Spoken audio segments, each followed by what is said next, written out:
Assalamualaikum and welcome to Syah Shares. Yes. So dalam video ni Syah nak sharekan tentang sebuah kartun yang pernah jadi fenomena seketika dahulu kot, 2 dekad lepas dah. Mungkin budak-budak sekarang tak kenal kot kartun ni, tetapi kalau budak-budak yang sezaman dengan aku, dia orang memang kenal gila dengan kartun ni yang nama dia Hey Arnold.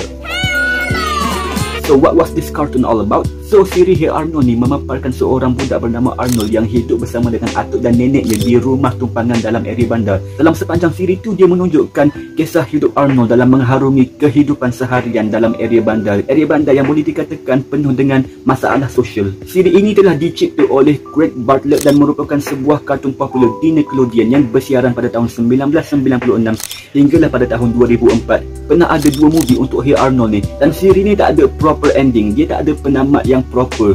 Walaupun kartun Hey Arnold ni merupakan sebuah kartun komedi, tapi dalam Hey Arnold ni dia ada beberapa perkara yang sebenarnya agak menyayat hati. Dalam Hey Arnold ni dia menunjukkan perkara-perkara yang boleh dikatakan agak menyedihkan, lagi-lagilah yang berkaitan dengan masalah sosial remaja pada zaman sekarang ni. So without further ado, biar aku terangkan tentang perkara-perkara yang menyedihkan yang boleh dilihat melalui siri Hey Arnold ni. Okay, let's start now. Okey, pertama sekali, untuk pengetahuan korang, Hey Arnold ni menunjukkan masalah ketagihan yang betul-betul berlaku in real life. Aku bagi contoh pertama dah. Watak Miriam Pataki, iaitu ibu kepada Helga. Sesiapa yang pernah tonton cerita ni tentu akan tahu bahawa watak Miriam ni ketagih kepada smoothies, sampai kan dia ni sering kali membuat smoothies. Dan apabila dia ketagih kepada smoothies, dia bertindak seolah-olah orang yang mabuk sampai bersifat tak terurus dan tak boleh bercakap dengan betul. Selain daripada itu, dia sering tidak menyedarkan diri dan dia tak boleh ingat macam mana dia boleh pengsan. Dan hal ini dipercayai disebabkan masalah kemurungan watak ini. Ketagihan dia kepada smoothies ni seolah-olah sama seperti ketagihan seseorang dengan alkohol. Sampai ramai orang pegang teori bahawa smoothies yang dia buat tu sebenarnya diperbuat daripada alkohol. Seperti macam apa tu, daiquiri. Itu apa yang aku baca kat online lah. Itu baru satu contoh. Yang lagi satu contoh ni memang jelas gila, iaitu watak bernama Chocolate Boy. Watak tu sendiri memang dah menunjukkan bahawa boy ni memang minat gila dengan coklat. Dan minat dia bukan setakat minat, tetapi lebih kepada ketagihan. Ada satu episod dalam siri ini yang berjudul Chocolate Boy ni, dia menunjukkan watak Chocolate Boy minta tolong dengan Arnold untuk merawat masalah ketagihan dia terhadap coklat. Sesiapa yang tonton episod ni tentu akan tahu bahawa watak Chocolate Boy ni, ketagihan dia terhadap coklat memang sangat melampau. Sampai dia sanggup menjatuhkan maruah diri sendiri. Dia sanggup membiarkan diri dia dihina semata-mata untuk mendapatkan coklat yang dia nak tu. Dan ketagihan budak tu terhadap coklat sebenarnya menunjukkan realiti ketagihan seseorang terhadap dadah, di mana seseorang yang nakkan dadah tentu sanggup menjatuhkan maruah diri dia, sanggup memalukan diri dia semata-mata untuk mendapatkan bahan itu.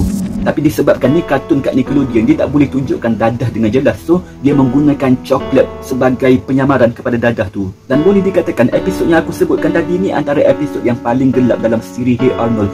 Lagi-lagilah apabila menunjukkan cara Arnold merawat Chocolate Boy ni, dan cara rawatan dia seolah-olah sama dengan cara nak merawat penagih dadah. Okey, sekarang kita move on dengan yang kedua pula, iaitu Hey Arnold ni, dia sebenarnya memaparkan juga masalah pengabaian ibu bapa terhadap anak-anak. Senang cerita, anak-anak diabaikan oleh ibu bapa sendiri. Perwatakan sebahagian karakter dalam Hey Arnold ni menunjukkan bahawa diorang ni betul-betul terkesan akibat diabaikan oleh ibu bapa sendiri. Contoh first, iaitu watak Arnold tu sendiri. Apa yang pastinya, Arnold ni bukannya anak yatim, tetapi ibu bapa dia meninggalkan dia dan dia masih lagi baby. Akibat tindakan tersebut, Arnold seringkali memikirkan ibu bapa dia yang dia tak dapat berhubung langsung. Dan sebab tu jugalah korang nampak watak Arnold ni dia pakai topi sama sepanjang siri ini, sebab topi tu ialah peninggalan parents dia. Dan apabila dia kehilangan topi tu, dia akan jadi murung dan sedih, seperti yang berlaku dalam episod berjudul Arnold's Hat. Contoh kedua pula ialah watak Helga. Helga ialah watak yang sering kali diabaikan oleh ibu bapa dia, sehingga nama dia sendiri pun diorang boleh lupa. Takkan menyedihkan tu? Yang lagi teruk apabila diorang ni lebih mementingkan anak sulung diorang, iaitu Olga, yang merupakan kakak kepada Helga. Senang cerita, ni merupakan contoh sifat pilih kasih yang paling sempurna. Dan kesannya Helga menjadi seorang watak yang kuat marah, kuat melenteng dan kuat berdendam sepanjang siri ini, sampaikan dia sanggup berdendam dengan kakak dia, iaitu Olga tu. Walaupun watak Olga tu sebenarnya watak yang baik. Dan sekarang kita move on dengan yang last pula, iaitu Hey Arnold ni, dia memaparkan masalah kemurungan ataupun depression. 2 dekad lepas mungkin ramai orang tak ambil serius tentang masalah kemurungan dan depression. Sekarang ramai orang lebih ambil tahu, lebih cakna. Tapi 2 dekad yang lalu, Hey Arnold ni merupakan antara kartun terawal yang memaparkan masalah depression, lagi-lagilah dalam kalangan remaja. Sebenarnya banyak watak dalam cerita ni menunjukkan masalah kemurungan, tetapi punca kemurungan diorang ni berbeza. Sebenarnya ada banyak contoh bagi watak-watak yang kemurungan ni, tetapi aku nak bagi satulah, aku nak bagi contoh yang paling signifikan, iaitu watak Olga. Watak Olga ni merupakan seorang perempuan college yang cemerlang dari segi akademik serta berperi kelakuan baik, popular dan juga lebih disayangi oleh parents dia berbanding sayang diorang kepada Helga.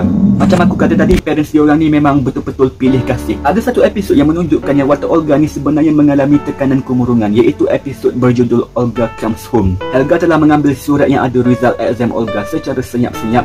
Dia dapat tahu yang Olga tu dapat straight A+ dalam studies dia, tetapi dia saja nak buat prank dengan menukarkan satu grade A+ kepada grade B+. Akibatnya apabila Olga buka result exam tu dan dia nampak satu B+ tu, dia terus jatuh kemurungan sampai dia sanggup lockkan diri dia dalam bilik. Nampak tak? Satu kelemahan yang sedikit itu sahaja boleh menjadikan seseorang itu murung, dan tak dinafikan bahawa perkara itu jadi dalam realiti hidup kita sekarang. Korang jangan terkejut tau kalau korang jumpa orang-orang begini. Ada sebahagian orang kat dunia ni, dia orang betul-betul nak dapat straight A, nak try dapat straight A+, tetapi hanya dengan satu grade yang rendah sahaja, dia orang terus jadi down sampai dia orang sanggup menangis. Aku ada beberapa kenalan aku yang berperangai macam tu. Dia orang murung sepanjang hari dan dia orang menangis sepanjang hari. Even tu ada banyak subjek dia orang tu sebenarnya memang dia orang excel gila, tetapi dengan satu subjek ni, apabila dia orang dapat grade rendah, dia orang terus down. Itu tak bermaksud yang diorang tu tak pandai, melainkan kalau diorang malas. Itu bermaksud yang diorang ni betul-betul berusaha dengan gigih, tetapi setakat itu sahajalah rezeki dia. Yang sebenarnya kalau korang search pasal show ni kat Google, korang akan nampak lagi banyak details tentang perkara yang mungkin korang tak terfikir langsung nak disampaikan dalam kartun ni. Sebab walaupun kartun ni disiarkan dalam saluran kanak-kanak, tapi itu tak semestinya kartun ni betul-betul aim untuk kanak-kanak. Sebab yang buat show ni pun bukannya kanak-kanak. So thank you so much for watching and listening, dan aku minta maaf atas masalah pelat aku yang sebenarnya menunjukkan bahawa aku ni seorang yang berlidah pendek. Anyway, kalau korang suka dengan konten aku, korang boleh subscribe, like dan share kepada Syah Shares, okay? Assalamualaikum.